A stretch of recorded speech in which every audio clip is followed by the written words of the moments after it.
హరే కృష్ణ. వృషభ రాశి వారికి చాలా అదృష్టం పట్టబోతుందనే చెప్పుకోవచ్చు.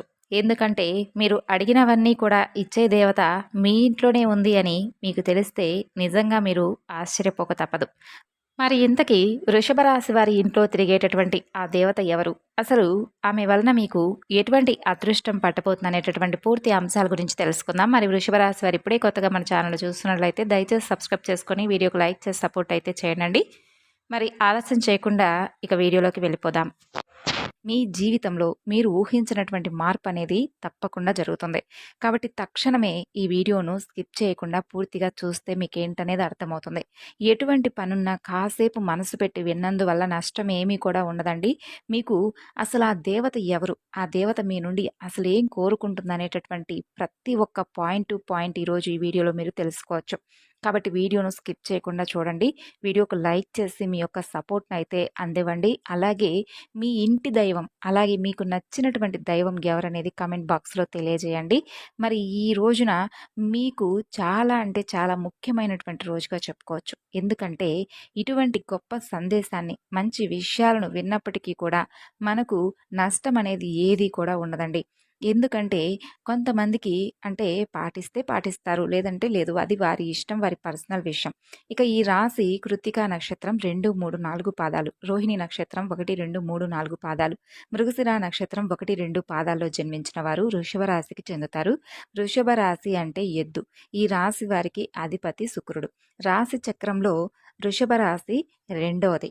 అయితే ఈ రాశి వారు ఏంటంటేనండి స్థిరత్వంగా ఉండడం, ఆనందంగా ఉండడం, వాత్సల్యం కలిగి ఉండడం, దృఢత్వం కలిగి ఉండడం, అచంచలమైనటువంటి విశ్వాసాన్ని కలిగి ఉండడం ఈ రాశి వారికి మూల సూత్రాలు. ఇక ఈ రాశి వారు మంచి ఆకర్షణీయమైనటువంటి రూపాన్ని కలిగి ఉంటారు.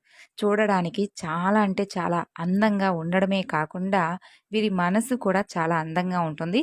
ఇతరులు చూడగానే వీరి కష్టాలను ఏంటంటే వీరితో పంచుకుంటారు.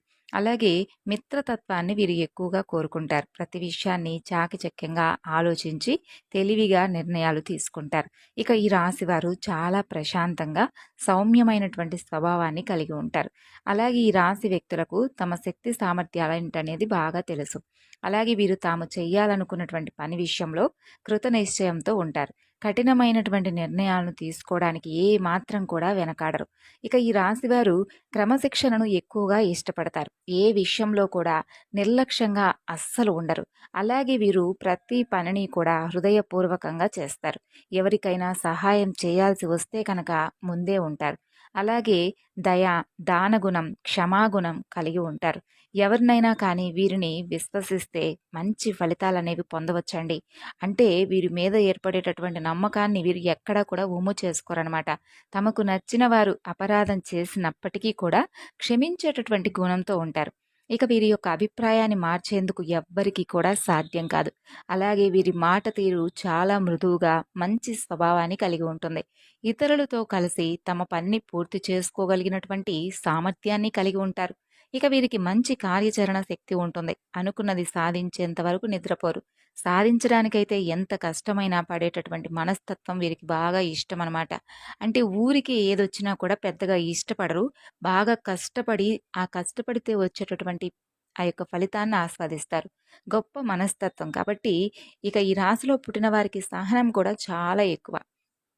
చెప్పాలంటే 12 రాసుల్లో కల్లా కూడా సహనం ఎక్కువగా కలిగినటువంటి రాశి ఏదైనా ఉందంటే అది ఈ రాశి వారే. ఈ ఒక్క గుణం కలిగినటువంటి వీరు చాలా ప్రత్యేకంగా అందరికీ నచ్చే విధంగా కనిపిస్తూ ఉంటారు. అలాగే ఎలాంటి చికాకునైనా ధైర్యంగా ఎదుర్కొంటారు. అందరికీ నచ్చేస్తారు. అలాగే ఈ రాశివారు ఎవరైతే ఉన్నారో వీరు కష్టాల్లో వదిలేసి పారిపోయేటటువంటి రకం కానే కాదండి. అయినా వాళ్ళకైనా స్నేహితులకైనా అంటే అయిన వాళ్ళకైనా, స్నేహితులకైనా ఏమాత్రం కొంచెం పరిచయం ఉన్నటువంటి వ్యక్తులకైనా ఎవరైనా కష్టంలో ఉన్నారంటే వెన్నుదన్నుగా ఉంటారు. అలాగే ఒక్కసారి ఎప్పుడైనా వీరికి చిన్న సహాయం చేస్తే వారిని జీవితకాలం గుర్తుపెట్టుకుంటారు. మోసం చేయడం గురించి ఎప్పుడూ కూడా ఆలోచించరు. అలాగే వీరు మోసపోరు కూడాను. వీరిని మోసం చేయడం అనేది అసలు ఎవ్వరి వల్ల కూడా కాదు. వీరు ఒకవేళ కింద పడ్డారంటే వీరిని ఆసరాగా చెయ్యిచి పైకి లేపేవాడు ఒకడున్నాడు. ఆయనే పరమేశ్వరుడు. స్నేహంగా ఉండేవారికి, వీరిని గౌరవించే వారి పట్ల ఎంతో విధేయతగా ఉంటారు. ఎదుటివారు ఇస్తున్నటువంటి మర్యాదను కాపాడుకోవడానికి జాగ్రత్త పడుతూ ఉంటారు. చాలా ప్రశాంతంగా సౌమ్య స్వభావాన్ని కలిగి ఉంటారు. ఇక వీరు గొడవలకు కూడా కాలు దువ్వేటటువంటి రకాలు కానే కాదు. అలాగే అదృష్టపు రంగు తెలుపు, అదృష్టపు సంఖ్య 6, అదృష్టపు వారం శుక్రవారం. ఈ రాశి వారికి మధ్య వయసు నుండి జీవితం చాలా అద్భుతంగా ఉంటుంది. అంటే వీరు అనుకున్నటువంటి జీవితాన్ని వీరు చూస్తారనమాట. అత్యున్నత స్థాయికి చేరి మంచి పదవులు పొందేటటువంటి అవకాశాలు కూడా బోలెడుంటాయి ఈ రాశి వారికి. అలాగే ఎన్ని కష్టాలు ఎదురైనా కానీ ఎదుర్కొనేటటువంటి శక్తి సామర్థ్యాలుంటాయి. మంచి ధనం, ధన సంపాదన, స్వగృహం నిర్మించుకోవడం జరుగుతుంది. ఇక వీరి ఇంట్లో ఎప్పటి నుండో ఏంటంటే ఒక దేవత అనుగ్రహం అనేది ఉంది. కానీ వీరు ఆ దేవతను గుర్తించలేకపోతున్నారు. మీరు ఒకవేళ గమనించుకుంటేనండి, గత కొన్ని సంవత్సరాల నుండి మీ ఇంట్లోనే మీతో పాటే కొన్ని జరిగినటువంటి కొన్ని విషయాలు ఒక్కసారి జ్ఞాపకం చేసుకోండి. అంటే కొన్ని ప్రమాదాలుంటాయి, లేదంటే ఏదైనా సమస్యలై ఉండవచ్చు. వాటి నుండి మీరు త్రుటిలో తప్పించుకొని ఉంటారు. దానికి కారణం ఎవరో కాదు. కేవలం ఒక దేవత యొక్క అనుగ్రహం. మీకు ఆ కరుణ ఎక్కువగా లభిస్తూ వస్తుంది. ఎందుకంటే ఆ దేవత ఎప్పుడూ కూడా మిమ్మల్ని కాపాడుతూ వస్తుంది. కొన్ని పనులేంటంటే మిమ్మల్ని కంప్లీట్‌గా ఇబ్బందులకు గురి చేసే సమయంలో కూడా మీరు త్రుటిలో తప్పించుకుంటూ ఉంటున్నారు.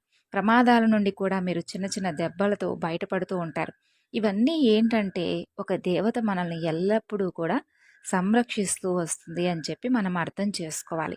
అలాగే అసలు ఆ దేవత మన నుండి ఏం కోరుకుంటుంది? అలాగే మీరు అసలు ఆ దేవతని ఎలా గుర్తించాలి? ఇవన్నీ కూడా ఈరోజు మనం ఈ వీడియోలో పాయింట్ టు పాయింట్ తెలుసుకుందాం. ఎప్పుడూ కూడా ప్రతి ఒక్క మనిషికి ఒక కులదైవం అనేది ఉంటుంది. కానీ ఈ రోజుల్లో ఎవరికీ కూడా ఆ కులదైవం గురించి కానీ, కులదైవానికి సంబంధించినటువంటి పూజల గురించి కానీ పెద్దగా అవగాహన ఉండడం లేదు. ఏమాత్రం కూడా అర్థం కావడం లేదు. ఎప్పుడైతే మన ఇంట్లో పెద్దవాళ్ళు మనకు చాలా జాగ్రత్తలు చెబుతూ, మన పురాతన కాలం నుండి వస్తున్నటువంటి ఆచారాల గురించి ఈ రోజుల్లో నేటి తరంకి ప్రతి ఒక్కరూ కూడా తెలియజేయాలండి. అంటే మనకు మనమే మన మన పిల్లలను అన్ని రకాలుగా జాగ్రత్త చేసుకొని మంచేంటి, చెడేంటి, మన ఆచారాలేంటి, మన యొక్క సాంప్రదాయం ఏంటి అనేది వారందరికీ కూడా నేటి తరానికి అర్థం కాదు. కాబట్టి మనం ఏంటంటే వారికి అన్ని రకాలుగా మనం ఇలాగా మన పెద్దల కాలం నుండి వస్తున్నటువంటి ఆచారాలు ఇవి. అలాగే ఇది చెయ్యాలి, ఇది చేయకూడదు, తప్పొప్పులన్నీ కూడా పాపం వారికి తెలియదండి.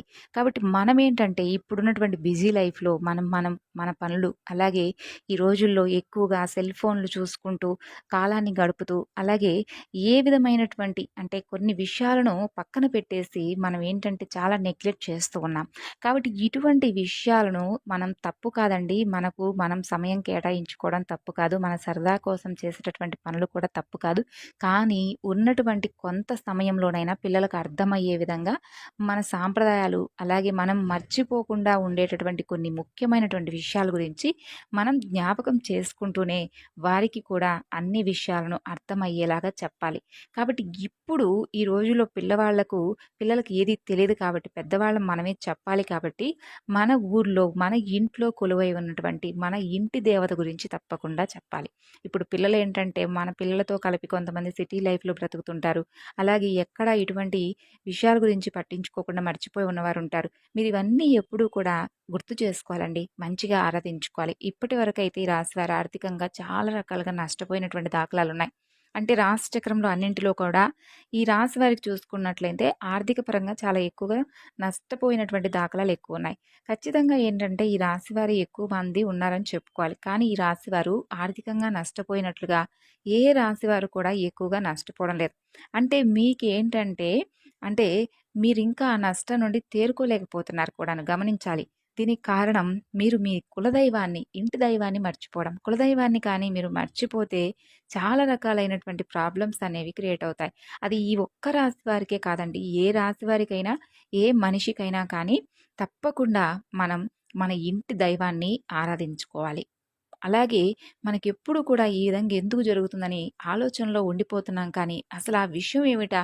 ఎందుకిలా జరుగుతుందా? అని చెప్పి పెద్దవారిని అడిగి తెలుసుకుంటే మన కులదైవ ఆరాధన చేయమని చెబుతారు. కులదైవాన్ని ఎప్పుడైనా కానీ ఫస్ట్ ప్రియారిటీ ఇంటి దైవం, కులదైవాన్నే ఎక్కువగా మనం ఫస్ట్ ప్రియారిటీ ఆమెకే ఇవ్వాలి. కాబట్టి ప్రతినిత్యము కూడా పూజించుకోవాలి, ఆరాధించుకుంటూ ఉండాలి, నామస్మరణ చేసుకుంటూ ఉండాలి. ఇప్పుడుకైనా కానీ మించిపోయింది లేదండి. ఒక పటాన్ని తెచ్చుకోండి. ఆమె ఎవరనేది తెలుసుకోండి. అలా కుదరదనుకుంటే ఖచ్చితంగా కులదైవం పేరేంటి, కులదైవం ఎవరనేది తెలుసుకొని నిత్యం ఆమెను స్మరించుకుంటూ ఉండాలి. ఇలా చేస్తే ఆ దేవత కటాక్షం అనేది మరింత పెరుగుతుంది. అలాగే మీరిక్కడ చేయాల్సినటువంటి మరొక పని ఖచ్చితంగా కులదైవం గురించి తెలుసుకొని, ఒక మంచి రోజు చూసుకొని, మీ పెద్దవాళ్ళతో చక్కగా మాట్లాడుకొని, తెలుసుకొని, ఆ కులదైవాన్ని ఇంట్లో ప్రతిష్ఠించుకోనండి. చాలా చాలా మంచిది. మీకు ఏర్పడేటటువంటి సమస్యలు కూడా తగ్గిపోతాయి. మీరు ఎంత పెద్ద సిటీస్‌లో ఉన్నా కూడా దైవం ముందు అవేమీ కూడా పనికిరావు కదా! మనకి ఏది కూడా దైవానుగ్రహం లేనిదే మనం ఏమీ చేయలేం. కాబట్టి ఖచ్చితంగా ఈ రాశివారు ఆ దైవానికి సంబంధించినటువంటి ఎటువంటి పనైనా కానీ నెగ్లిజెన్స్ చేయడం అనేది అస్సలు మంచిదనేది కానే కాదు. కాబట్టి ఆమె ఎవరు ఏంటనే విషయాన్ని క్లియర్‌గా తెలుసుకోండి. మీ కులదైవం గురించి పెద్దవాళ్ళని అడిగి ఖచ్చితంగా తెలుసుకొని, కులదైవాన్ని మీరు ఏ విధంగా ఆరాధించుకోవాలి, ఏ విధంగా పూజ చేసుకోవాలో తెలుసుకొని ఇంట్లో స్థాపించుకోండి. అలాగే మీ యొక్క కులదైవం పేరేంటనేది కూడా తప్పకుండా మీరైతే కామెంట్ రూపంలో మాత్రం మర్చిపోకుండా తెలియజేయండి. ఇప్పుడు అందరికీ కూడా ఒక్కొక్కరికి ఒక్కొక్క ఇంటికి సంబంధించినటువంటి దేవత ఉంటుందండి. ఎవరి కులదైవం ఎవరనేది ఎవరు కూడా చెప్పలేరు. కేవలం మీ పెద్దవాళ్ళు, మీ ఇంట్లో వాళ్ళు, మీ కులానికి సంబంధించినటువంటి పెద్దవాళ్ళు మాత్రమే చెప్పగలరు. అలాగే మీ యొక్క అంటే ఆహ్, ఈ యొక్క గోత్రనామాలకు సంబంధించిన విషయాలన్నీ కూడా చెప్పినట్లయితే మీకు తెలిసినటువంటి ఎవరైనా జ్యోతిష్య నిపుణులు కూడా చెప్పడానికి అవకాశం ఉంటుంది. కాబట్టి తెలియనటువంటి వారు ఇటువంటి విషయాలను తెలుసుకోండి. ఎప్పుడు చూసినా కూడా మీరు ఎంతో శ్రమ పడుతూ ఉంటున్నారు. అలాగే ఒక పనిని ఎంతో శ్రద్ధగా చేస్తూ ఉంటారు. కానీ లాస్ట్ మూమెంట్‌లో అది విఫలమవుతూ ఉంది. దానికి కారణం ఓపెన్‌గా ఉండడం. ఎప్పుడూ కూడా ఏ పనైతే మీరు చేయాలనుకుంటున్నారో ఆ పనిని ముందుగానే ఓపెన్ అయిపోయి అందరికీ చెప్పేసుకోవడం. మేము పలానా పని చేయాలనుకుంటున్నాము. ఆ పని అందులో అంతకుముందు బాగా ఉంది. ఇప్పుడు ఆపేసాం. మరలా స్టార్ట్ చేయబోతున్నాం. అందులో మంచిగా అంటే ఆర్థిక పరంగా బాగా ఉంటుంది. ఇటువంటి విషయాలన్నీ కూడా పక్కవారికి షేర్ చేసుకోవడం అనవసరం అండి. ఎందుకంటే మీరు ఎవరికీ చెప్పకుండా శ్రద్ధతో చేయండి. ఎంతో కష్టపడి మీరు పని చేసేవారు. అలాగే మీ మీద నమ్మకం పెట్టుకోండి. ఇంట్లో వాళ్ళకి అప్పజెప్పండి. దైవం మీద నమ్మకం పెట్టుకొని పనిని స్టార్ట్ చేయండి. ఆ పని చేసిన తర్వాత అప్పుడు మీకేదైనా సక్సెస్ వస్తే మేమిలా చేసాము. మాకొక రూపాయి మిగిలాయని చెప్పి చూసుకోండి. మీకే తెలుస్తుంది. ఎటువంటి ఆటంకాలు లేకుండా ఎంత చక్కగా ఆ పననేది పూర్తయిందనేది. ఇక ఈ రాశివారు ఖచ్చితంగా మీరు పని చేస్తారు. టాలెంట్‌గా ఉంటారు. మీ పక్క నుండి అంటే మీకు పక్క నుంచి కానీ, వేరే వాళ్ళ నుండి కానీ పెద్దగా సపోర్ట్ కూడా మీకు దొరకదండి. మీకు మీరే శ్రమ చేసిన వారు. కానీ ఏంటంటే మీకు సపోర్ట్ అనేది దొరికితే మాత్రం మీరు అవకాశాన్ని అందుకుంటారు. కానీ మీకు ఆ సపోర్ట్ లేకపోవడం వల్ల మీరు ఎక్కువ శాతం ఫీల్ అవుతూ ఉంటారు. అయితే ఇక మీదట మీరు బాధపడవలసినటువంటి అవసరం కూడా లేదు. మీ గ్రహాల్లో ఇప్పుడు మీకు చాలా గ్రహస్థితి అనేది కూడా అనుకూలంగా మారబోతుంది. అంతేకాకుండా చాలా రకాల మంచి ఫలితాలు మీరు పొందబోతున్నారు. అలాగే మీరు పడినటువంటి కష్టానికి తగిన విధంగా ఫలితం అనేది మీకు త్వరలోనే దొరకబోతుంది. ఇప్పటివరకు మీరు చేసినటువంటి మంచి పనులు, అలాగే మీ పూజలకు మేము ఎన్ని పూజలు చేశాం, మా పూజలకు సమాధానం లేదు, మేము ఎన్ని వ్రతాలు చేశాము, భగవంతుడు మమ్మల్ని పరీక్షిస్తూనే వస్తున్నాడు అని చెప్పి అనుకోనవసరం లేదు. ఎందుకంటే ఇక్కడ నుండి మీ కర్మఫలాలు ఏవైతే మంచిగా మీరు చేసినవి ఉన్నాయో అవన్నీ కూడా మీకు తిరిగి రిటర్న్ గిఫ్ట్ ఇచ్చేలాగా భగవంతుడు చేస్తున్నాడు. మీరు ఒకటి గమనిస్తేనండి, ఈ రాశి వారికి శివానుగ్రహం అనేది చాలా ఎక్కువగా ఉంటుంది. మీరు ఎన్నిసార్లు కష్ట నష్టాలు అనుభవించినప్పటికీ కూడా చేయూతను అందించి మరి చెయ్యి పట్టుకొని మరి పైకి లేపుతూనే ఉంటాడు పరమేశ్వరుడు. నేనున్నాను, నేను మీకు ఒక రక్షణ కవచంలా ఉంటున్నాను, మీరు నన్ను గుర్తించండి, అలాగే కులదైవాన్ని ఆరాధించండి, అలాగే నా నామస్మరణ చెయ్యండి, మంచి పనులు మీరు ఎలాగ చేస్తారు, మంచి కర్మలు చేస్తారు, మీకు తగిన విధంగా నేను అన్ని రకాలుగా కూడా మీకు సపోర్ట్ అనేది ఇస్తున్నప్పటికీ మీరు ఎందుకు తెలుసుకోలేకపోతున్నారని చెప్పేసి భగవంతుడు మీకు ఒక మంచి అవకాశాన్ని ఇవ్వబోతున్నాడు. కాబట్టి ఇలాంటి అవకాశాలను మనం అందిపుచ్చుకొని మనకి ఏదైనా ఒక విషయం తెలిసినప్పుడు దాని గురించి ఒకటికి రెండు సార్లు అర్థం చేసుకొని పదే పదే ఇటువంటి సందేశాలను మేము ఎందుకు వినాలని చెప్పి భగవంతుడు సంకల్పించుకున్నాడో ఈరోజు మేము ఈ మాటలు వింటున్నాము. ఒకరి ద్వారా మాకు ఇటువంటి ఈ రకాలైనటువంటి సూచనలు, ఈ రకమైనటువంటి మాటలు మేము ఎందుకు వింటున్నాము అనేది అదంతా కూడా భగవంతుడి సంకల్పమే అని చెప్పి నమ్మండి. ఇవేమీ కూడా చెడ్డ మాటలు కాదు. అలాగే మభ్యపెట్టవలసినటువంటి అవసరమైనటువంటి మాటలు అంతకన్నా కూడా కాదు. ఇందులో చెప్పినటువంటి విషయాలు ఏవి కూడా తప్పుడు మాటలు కూడా కాదు. మీకు అన్ని రకాలుగా కూడా పనికొస్తాయి. అంతేకాకుండా మీ మంచికి అలాగే మీకేదైనా కానీ బాధ కలిగినటువంటి సందర్భాలు ఇటువంటివి ఏవైనా ఉన్నా కూడా దూరం చేసుకోవడానికి ఇవి బాగా ఉపయోగపడేటటువంటి మాటలు కాబట్టి ఎక్కడా కూడా జాప్యం చేయకుండా చక్కగా దైవారాధన చేసుకోండి. మీ మనసును ప్రశాంతంగా ఉంచుకోండి. అన్ని రకాలైనటువంటి సమస్యల నుండి విముక్తి పొందేలాగా భగవంతుడు మీకు దారి చూపించాలని మీ లైఫ్ అనేది సక్సెస్ఫుల్గా మరింత ఎక్కువగా రన్ అవ్వాలని, మీరు కన్న కలలన్నీ కూడా నిజమవ్వాలని మనస్ఫూర్తిగా భగవంతుని వేడుకుంటూ ఈరోజు ఈ వీడియోను ఇంతటితో ముగిస్తున్నాను.